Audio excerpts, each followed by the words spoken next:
dit très souvent, les amis nous font, les amis nous défont.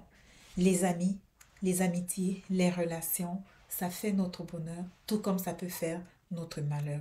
C'est pour cela que dans la vidéo d'aujourd'hui, j'ai trouvé qu'il est essentiel de parler de l'importance de se tenir à distance des relations qui ne peuvent pas nous aider dans notre parcours vers l'épanouissement.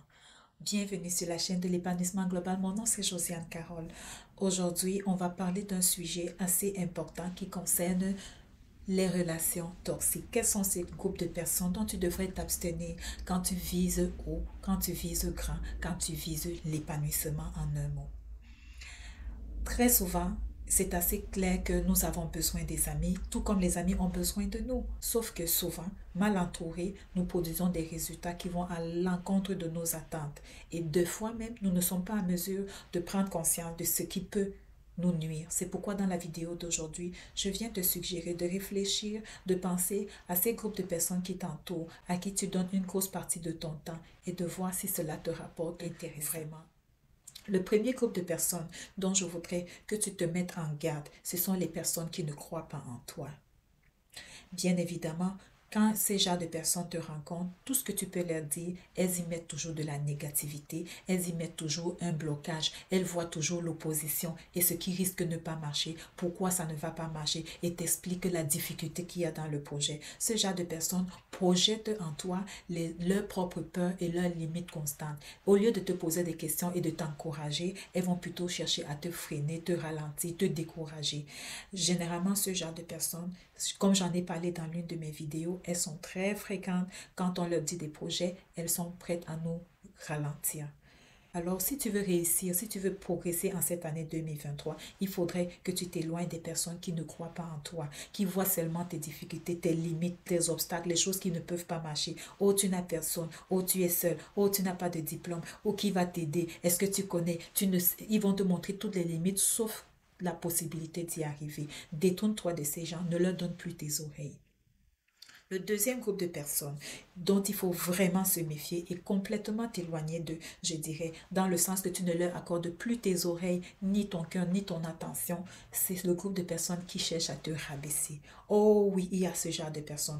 Ils sont même pires que le premier groupe de personnes. C'est ce genre de personnes qui, quand ils voient que tu commences à devenir une personne meilleure, tu commences à faire des efforts, à changer ta vie, à chercher à faire de progrès, non seulement ils vont te décourager, mais en plus ils vont chercher à te coller les étiquettes qu'ils ont connues de toi dans le passé. Si tu étais quelqu'un qui avait des faiblesses, des lacunes, ils vont toujours chercher à te ramener à ces faiblesses, à te rappeler que quelle que soit la grandeur que tu peux avoir atteint, quelles que soient les réussites que tu peux connaître, n'oublie pas que tu étais telle personne dans le passé. Hein? Même dans le foyer par exemple, on connaît une fille qui peut-être dans le foyer avant, elle avait telle infimité, telle faiblesse, tel mauvais comportement. Maintenant, elle essaye de faire mieux. Mais les personnes qui l'ont connue auparavant vont toujours demander: est-ce que tu fais toujours telle chose? Voyez-vous, ce genre de personnes-là, il faut les tenir complètement à l'écart parce que c'est des personnes qui aimeraient toujours vous voir rester dans votre état du départ. Éloignez-vous de ces personnes-là. Ah, pour leur faire comprendre que la vie a des étapes. Et parlant de ce sujet, il y a un autre groupe de personnes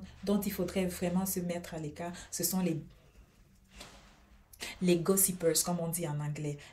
Au Cameroun, on dit les Congossas, les gens qui aiment faire le Congossa. Je ne sais pas comment on dit ça chez vous, les Congolais, ou au Sénégal, là, le mouchardage. Hein? Laissez-moi dans les commentaires, je suis curieuse de savoir. Alors, pour trois raisons principale, je dirais, ça ne sert à rien d'aimer le Congossa. La première raison, ça te bouffe énormément de temps. Le temps de s'asseoir, jaser sur WhatsApp, appeler, passer du temps et du temps pour apprendre la vie de tel ou de tel, ça ne sert à rien. Ça te perd du temps, un temps que tu aurais pu prendre pour apprendre à lire un livre et apprendre à te former, aller chercher un savoir, développer ton mindset et même arranger ta maison. Bref, même faire un sport, je ne sais pas quoi. Tu prends ce temps pour parler de X et Y et qui ne te rapporte absolument rien. L'autre raison pour laquelle le gossiping n'est utile à rien, c'est que non seulement quand tu commences à t'asseoir et à t'appliquer à cette vie, ça finit par entrer comme une nouvelle habitude. Je me rappelle toujours dans ma vingtaine, très tôt, j'ai compris cela. Parce que j'étais arrivée nouvellement dans une ville. Et là, j'ai une amie X que je rencontre, puis elle se met à me parler mal de Y. Puis quand je vois Y, Y me parle mal de X.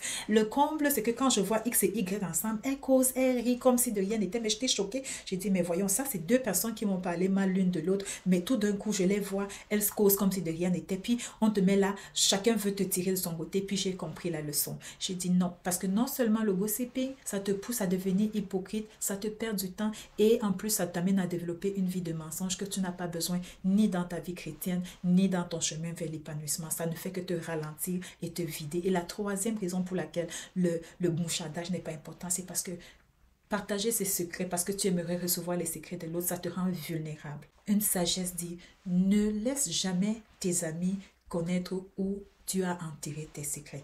Particulièrement ceux qui marchent avec une pelle en main. Parce qu'ils seront les premiers à aller chercher à déterrer tes secrets pour te rendre vulnérable, te faire te sentir mal et te ramener dans les bas-fonds. Alors, c'est très important de garder pour soi ces secrets.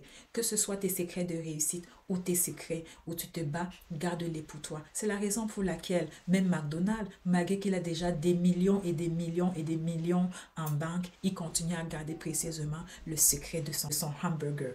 Fais de même, garde tes secrets. Apprends de fois à se fermer la sopa. Excuse-moi le mot. Apprenons de fois à nous taire lorsqu'on fait des projets. Les causeries inutiles, les sujets de conversation inutiles, et d'aller plus vite, d'aller plus loin, que s'il fallait tout le temps accommoder tout le monde et trouver du temps pour satisfaire l'ego de tout le monde en bavardant inutilement. Non, même sur cette chaîne, tous ceux qui me contactent, ce n'est pas pour me dire bonjour. Si tu as juste le bonjour à me dire, viens me laisser un like dans le commentaire. Si c'est pour un sujet important, écris-moi et ça me fera plaisir. Si c'est pour l'accompagnement, écris-moi et ça me fera plaisir de t'aider. Mais très cher, je n'ai pas de temps pour pouvoir juste écrire les bonjours.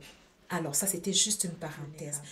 Les secrets de quelqu'un, c'est sa force. C'est pour cela que même dans le monde politique, les États-Unis gardent précisément leurs secrets militaires, tout comme la Russie fait pareil.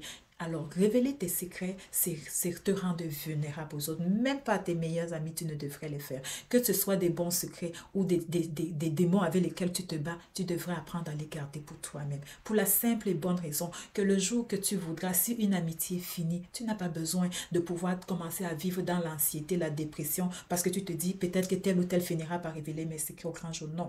Puis je me rappelle une histoire d'un jeune homme qui n'avait pas compris cette leçon, puis il allait livrer son secret à une jeune fille en lui disant, tu sais, moi, mon talent, mon don, ma force, ce qui fait ma spécialité dans ce monde, c'est que j'ai une force physique qui réside dans mes cheveux. Si on coupe mes cheveux, je perds ma force. Et la fille avait coupé ses cheveux. Elle allait vendre son secret militaire. Elle allait vendre son astuce pour beaucoup d'argent. Et le gars, on est venu couper ses cheveux. Je parle de Samson. Alors, très cher, jamais, jamais, jamais tu ne vendras ton secret. Garde-le pour toi. S'il est lourd à porter, mets-le dans la prière. Si tu n'y arrives pas tout seul, que tu as vraiment besoin d'en parler, assure-toi que la personne à qui tu parles te sera fidèle jusqu'à la mort, je dirais. Ça peut être ta maman, ça peut être un coach qui est loin de toi ou loin de ton environnement physique et qui va garder le secret de la confidentialité.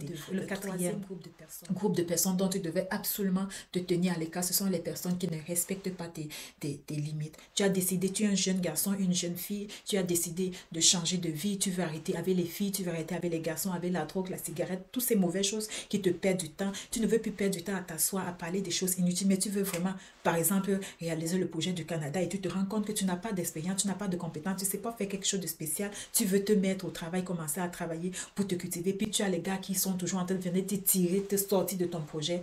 Fais-leur comprendre que non, tu ne peux pas continuer ainsi. Et tu le fais, si continue, tu dois t'arrêter, t'éloigner d'eux. Ce sont les personnes qui ne respectent pas tes valeurs.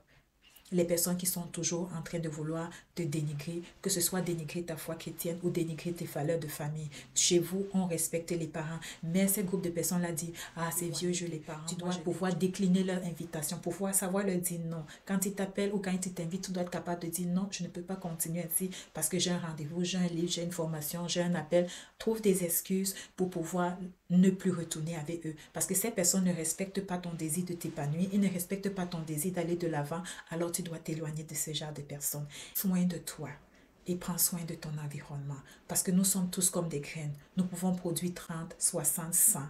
Mais cela dépend de où nous sommes plantés. Si tu n'es pas planté dans un bon environnement, tu ne produiras pas grand-chose. Pourtant, en toi, il y a un talent. Pourtant, tu as une force comme Samson. Pourtant, tu as la capacité de réaliser de grandes choses. Tout dépend de qui t'entoure.